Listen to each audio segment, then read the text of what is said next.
Hi, and welcome to this seminar on the survivor bias principle. I'm Adam Barrett of Apex Ridge Reliability. Apex Ridge Reliability is a reliability engineering consulting firm. We make sure that our customers' products never fail in their customers' hands. Check out my book, How Reliable is Your Product? 50 Ways to Improve Product Reliability. You can find it on Amazon.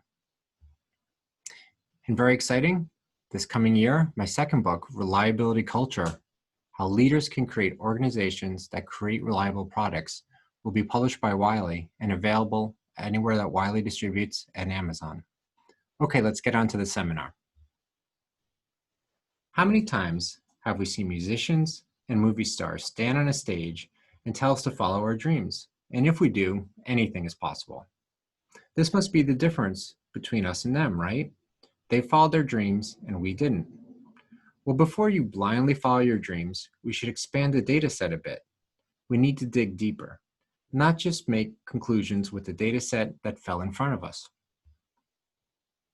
If we were thorough, we would start a significant undertaking. We need to go out there and find the millions of individuals that follow their dreams and never got to stand on a stage and tell us how it turned out. We will need to interview every person working in an office, behind a fast food counter, and each successful business leader on a golf course.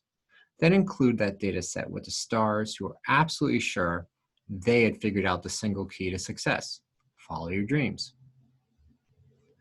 Our complete data set would look very different. It would have people who follow their dreams, but end up being extremely smart or talented people who are working for minimum wage. It would include people who enjoy their work, but it is some derivative of their dreams. People who enjoy their work, even though it is an entirely different profession than their dreams. And then there would be the smallest group, which would be people who follow their dreams in their purest form and are now holding an Oscar, gold medal, or Nobel Prize. The truth would be that there are many factors in regard to where you end up. The most visible data set, stars, was in fact the minority, and all from the same bias, those that succeeded. We're going to talk about the survivor bias principle and how it has derailed so many data-driven initiatives, including some of my own. This is the definition of the survivor bias principle. The survivor bias principle is the logical error of concentrating on data that made it past some selection process and overlooking those that did not, typically because of a lack of visibility. I'm sure this principle has been applied by many wise people throughout human history. It was given a name and became a permanent part of statistics analysis during World War II. This is how I like to look at the story behind where the principle took shape. It's a story with heroes that saved lives and brought defeat to the enemy in battle. We all know that smarts are better than brute force. Are geeks useful in wartime? Turns out one statistician can be far more deadly in combat than any soldier on the ground. The US Pentagon knew this as well. In an unmarked building in Harlem, New York, the Pentagon set up a think tank. Many residents of New York walked past this innocuous building having no idea superheroes were inside saving the lives of US soldiers. It was the Big Brains Avengers. This supergroup was filled by hand-picked super geniuses from across the country.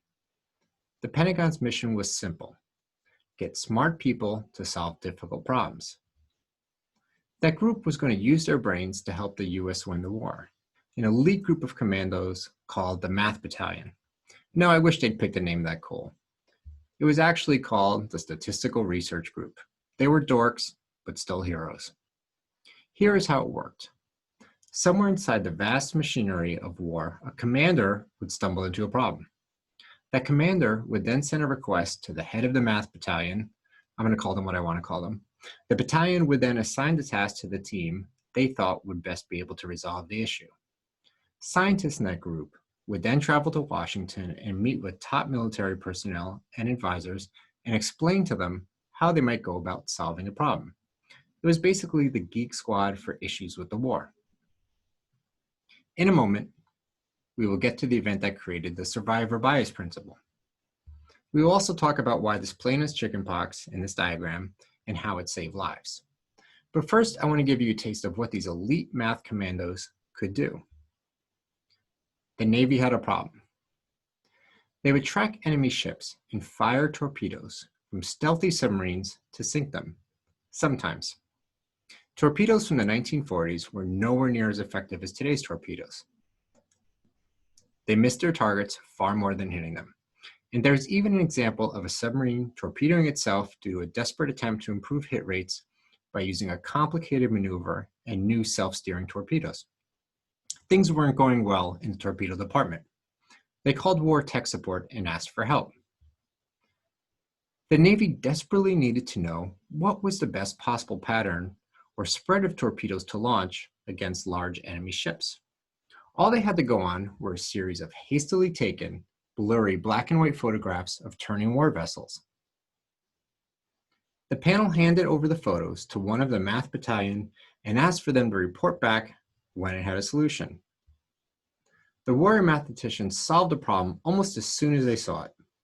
They first did their homework and found that Lord Kelvin had already worked out the calculations in 1887. This is the same Lord Kelvin that created the absolute temperature scale we use today. Just look at the patterns in the waves they explained. See how they fan out in curves like an unfurling fern? The spaces tell you everything. They give it all away. Work out the distance between the cusps of the bow waves and you know how fast the ship is going. But Lord Kelvin hadn't worked out what to do if the ship was turning. The mathematicians scribbled on notepads and clacked on blackboards until they had both advanced the field and created a solution. They then measured wavelets on real ships and saw their math was sound. The Navy now had the ability to accurately send a barrage of torpedoes into a turning ship based only on what they could divine from patterns in the waves. The warships were stopped by a few clacks on a clackboard. It was a turning point for the Navy at a critical time. So how about the survivor bias principle? When the battalion was called this time, it wasn't to address a problem at sea. It was to address a problem in the air. Bombers didn't always come back home. That's an understatement. There were periods in the war where your chances for returning from a bombing run were 50-50. So clearly one of the least preferred assignments for a pilot was manning a bomber. Fighter jets have a chance beyond just raw statistics for surviving. They at least get to bring skill into the equation. Bombers weren't that much different than kamikaze fighters. It was just Russian roulette instead of straight up suicide. Shooting a bomber down was easy for a few reasons. They flew on a predictable path right over areas that had plenty of time to prepare anti-aircraft guns. They were attacked by waiting fighter planes. Compared to a fighter plane, they were slow and couldn't maneuver quickly.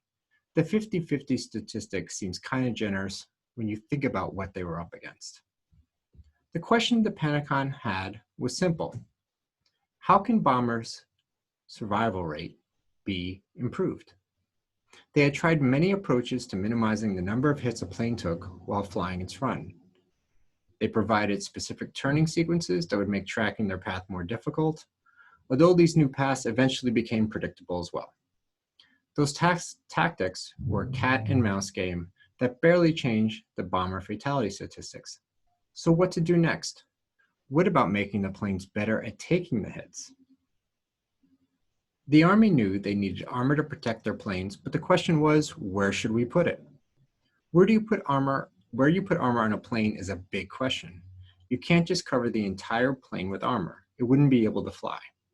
Each pound added to a plane is either less fuel, less munitions, or less speed. It was critical to apply armor in the most conservative and effective manner possible. The military decided to study every returning bomber and carefully document the damage they incurred and create a database. Understanding how the planes were being hit was a critical piece of understanding how to better protect them from flak and gunfire. They overlaid the patterns for damage on the returning planes all in one drawing. This is what they saw.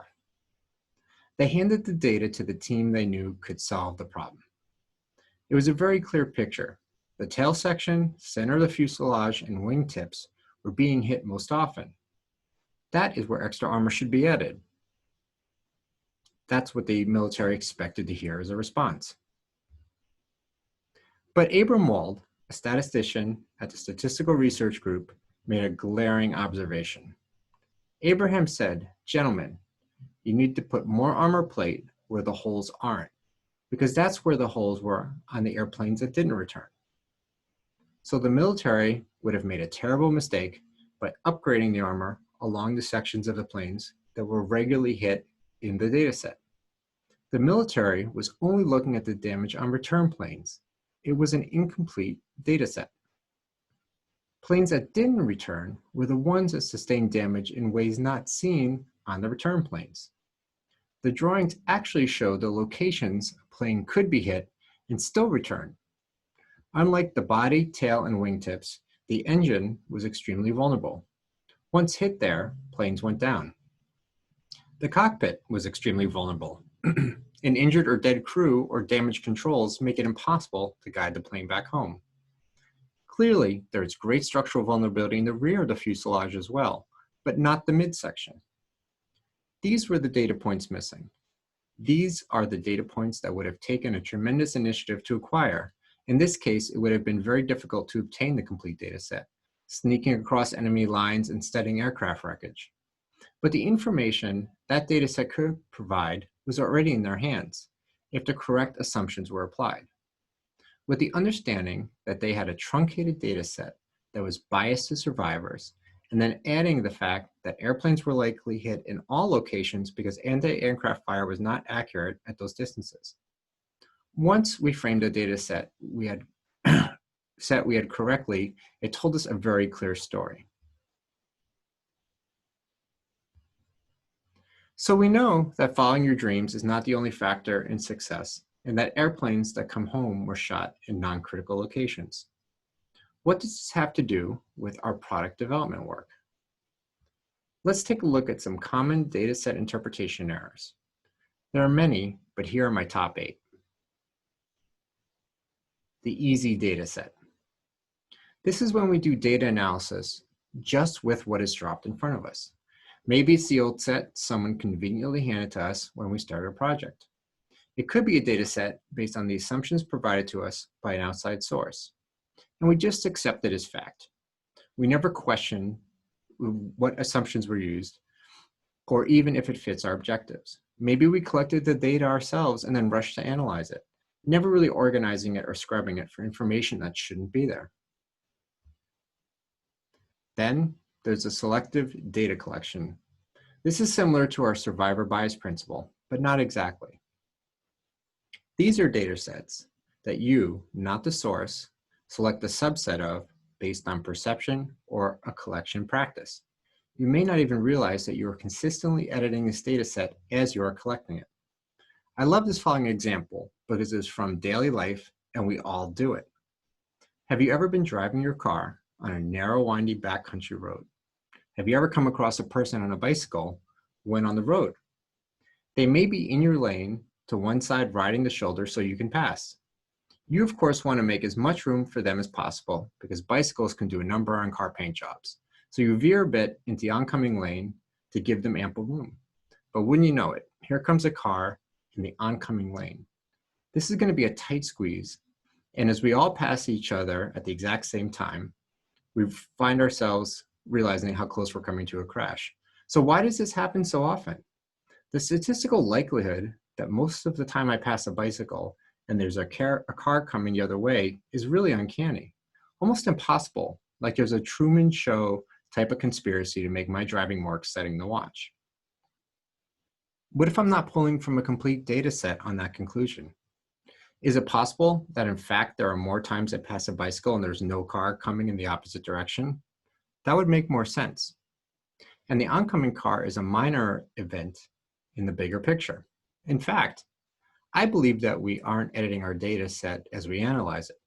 We are editing it as we record it. I don't record the instances when I pass a bike and there's no stress added to the maneuver by an oncoming car. Those events just get left in short-term memory to slowly fade away as I fill my head with other inconsequential events from later in the day. I've biased the data regarding passing by bicyclers on the road by only transferring the stressful situations to my long-term memory. In some way, the oncoming car is the catalyst that makes the event stressful. That's when passing the bike becomes a stored data set. What's worse, not having the complete data set or not knowing I don't have the complete data set?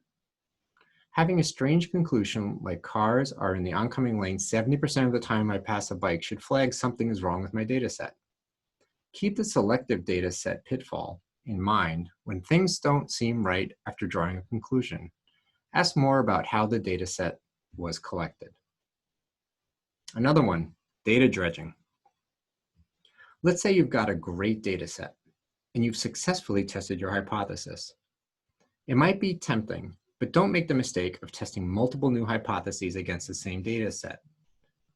While this may seem like an easy way to get the most out of your work, any new correlations you make will likely be the result of chance, because you're primed by your first result to see connections that aren't really there.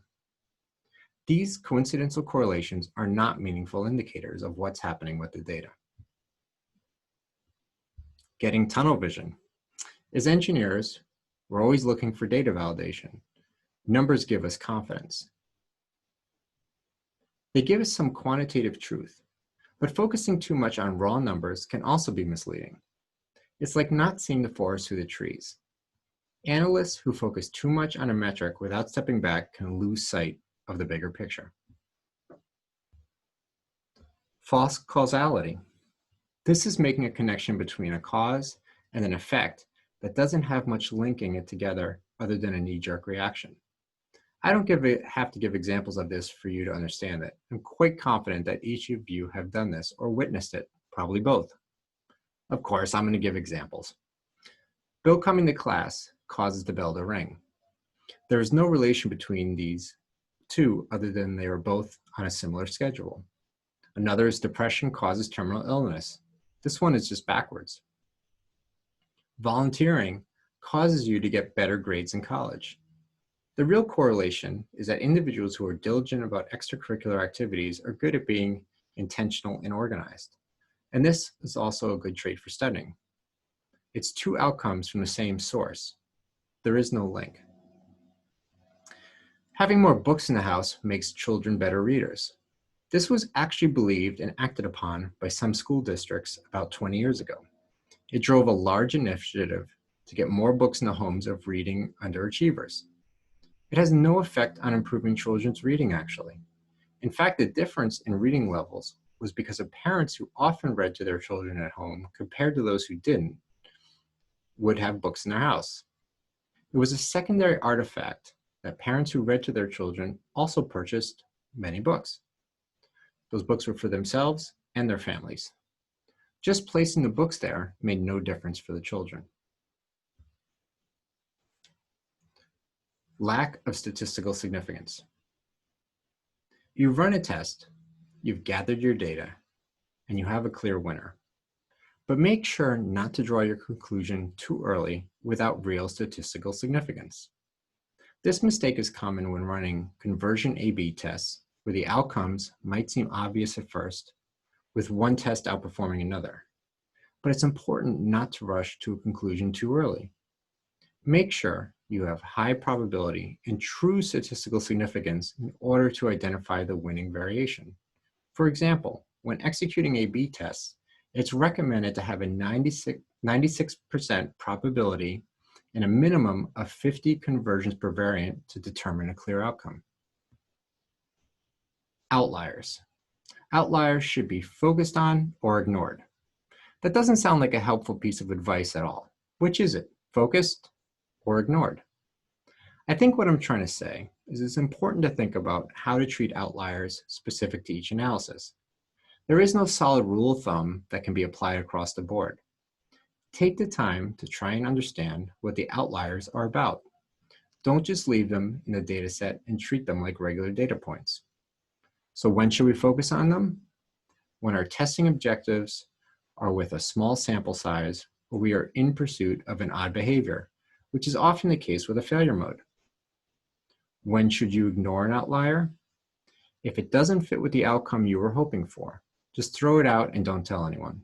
Just kidding. Share it and get as much input from others on this before you choose to ignore it. It's a tragedy often not realized until much later. A data point that was the key to what is actually occurring was just thrown out. I think the guidelines for ignoring an outline is the guilty until proven innocent strategy. That outlier has to prove it should be freed from the dataset. If it can't, then it stays, no matter how uncomfortable it feels to have it there. So I want to thank you so much for attending this seminar. Please feel free at any time to reach out to me and talk more about this or anything else that you think is of interest with regard to reliability engineering and product development. All right, take care. Thank you.